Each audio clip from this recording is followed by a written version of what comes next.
Okay, everybody, it is part two of the first, episode of Transparency, the process of divorce after 40. So this is part two. Now this will be a weekly vlog where I will be talking about the process that I'm going through with divorce after 40. So this definitely will not be the last video.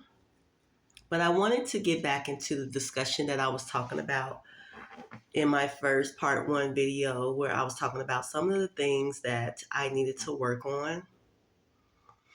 And like I stated in the last video, I am a person that loves hard. And I'm very sensitive, or I have been in the past, sensitive and led with my emotions, which is not always a good idea. I know for me, I'm a heart person, so I would lead with my heart. Like if I love somebody, I like somebody, I would lead with that instead of really thinking through a lot of things. Because what I've learned is just because you like somebody or like somebody a lot or you love somebody does not mean that they're good for you. And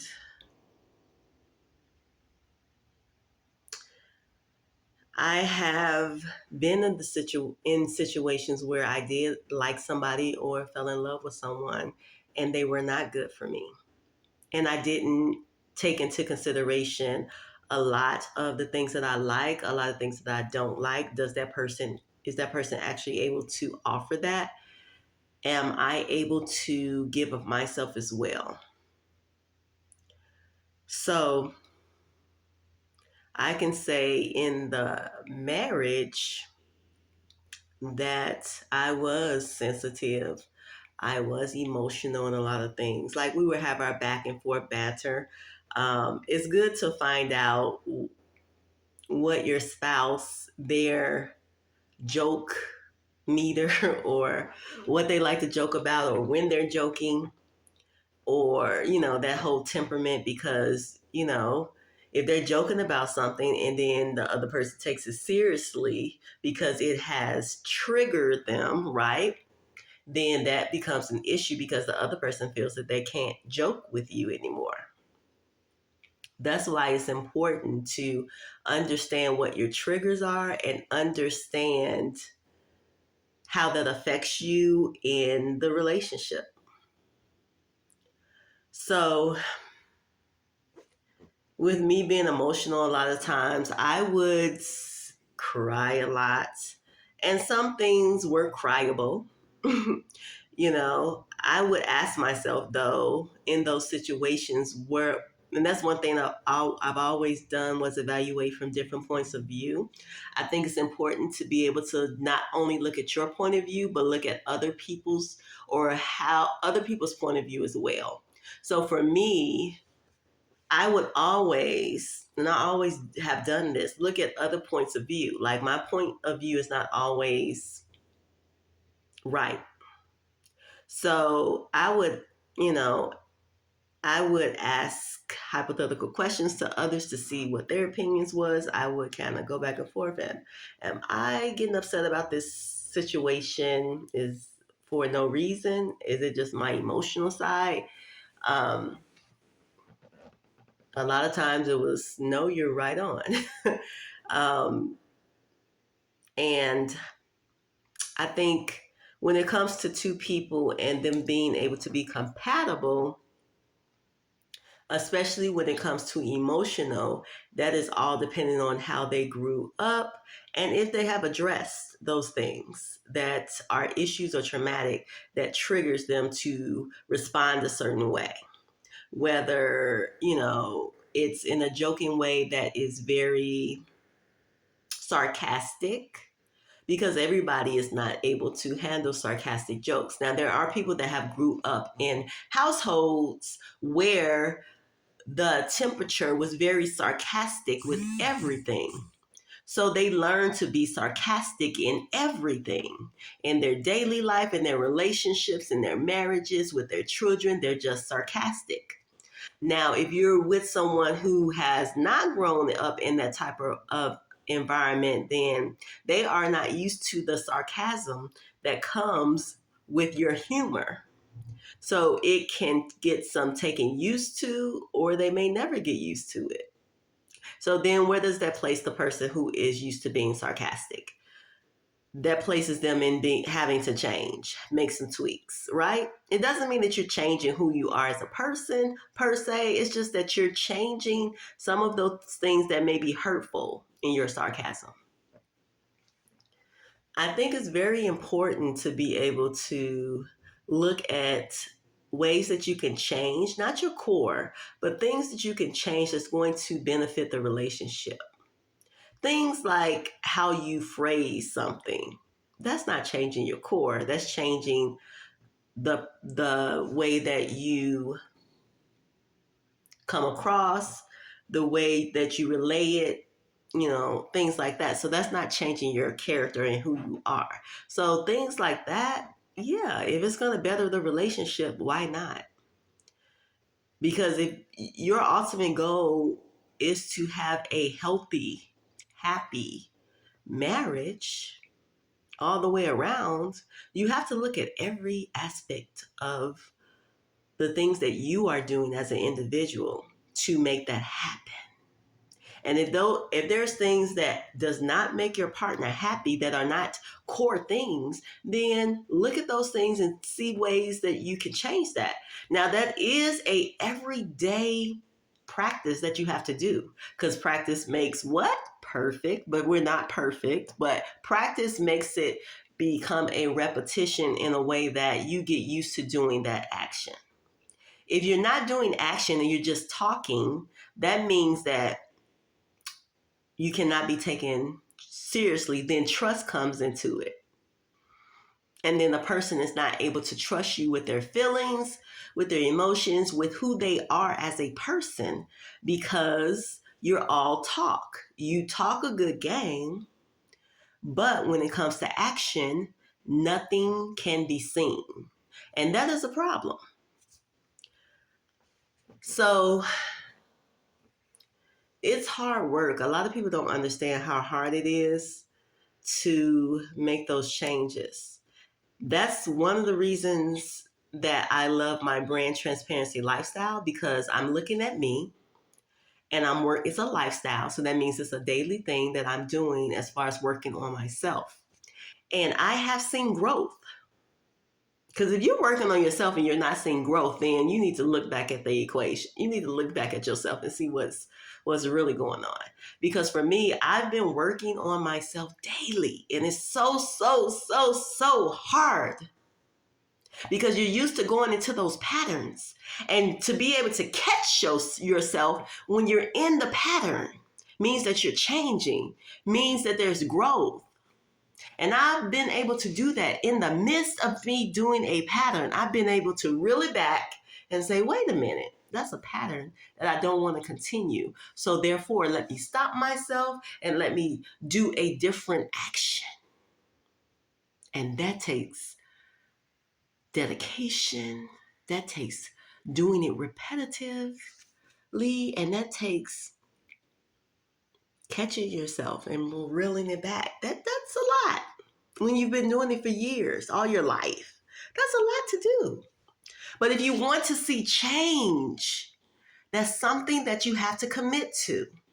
If you want to see change in areas of your life, whether it's your personal life, your business, your job, your relationships with friends, family, or your loved one, your spouse, you have to be committed to that change, that action, that daily repetitiveness, that daily working it out. You have to be, or you will stay stuck where you are.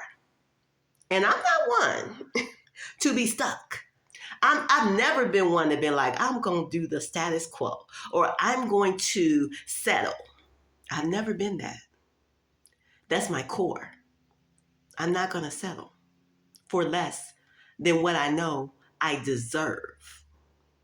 So with that being said, if you don't want to be in a situation where you feel like you're settling, or you feel like you're miserable, or you feel like you're being tormented, or you're sad or depressed into something, then you need to take action right away.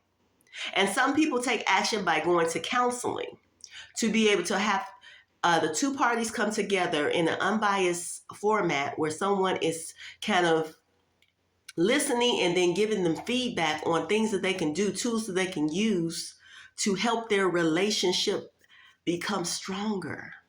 Some people they can do it by themselves. They can say, okay, I want to change this. So I need to do this on a daily basis. Let me continue to do this. Let me see when I'm in that, let me reel myself back and say, no, don't do that. If I see myself about to do something, let me tell my partners to let me know that I'm doing it so I can stop. Things like that. So for me, those are the ways to go. If you want to have a better relationship, if you want to have a happy relationship, if you want to have a successful relationship, make the changes, make the commitment to change those things that can make it what you want. So those are some of the things that I had to work on, and then I'll go into the other thing next week on what was one of the issues or one of the things that were in our relationship that caused issues. I'll talk about that next week. It deals with spiritual. It deals with your spiritual being. Who are you connected with? Are you all on the same path? Are you all worshiping the same God? Are you all spiritually connected, equally yoked? Equally yoked it doesn't mean that you're on the same level spiritually. It just means that you all can come together and pray and fight warfare and things like that. You're on one accord as it relates to that. So I'll be talking about that next week.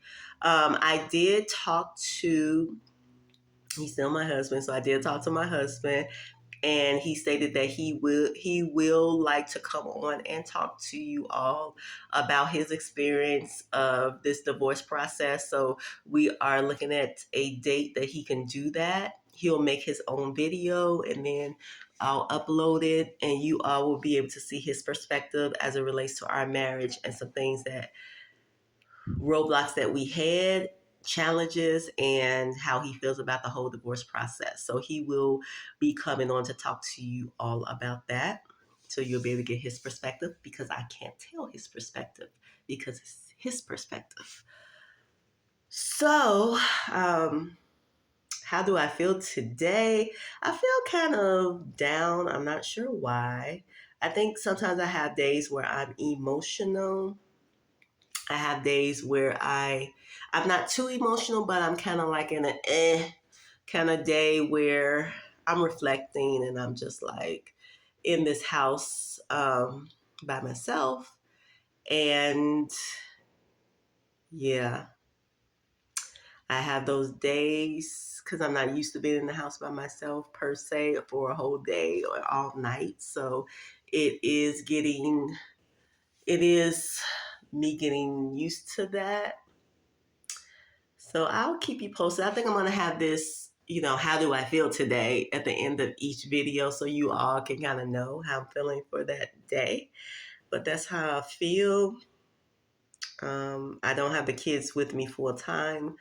They're at his house full time because of school, and, just had the house built. So they have their rooms, even though they have rooms here, but they have their rooms where they have everything they need there. So I'm getting used to being in the household by myself and doing things by myself and eating for one, cooking for one, cleaning for one.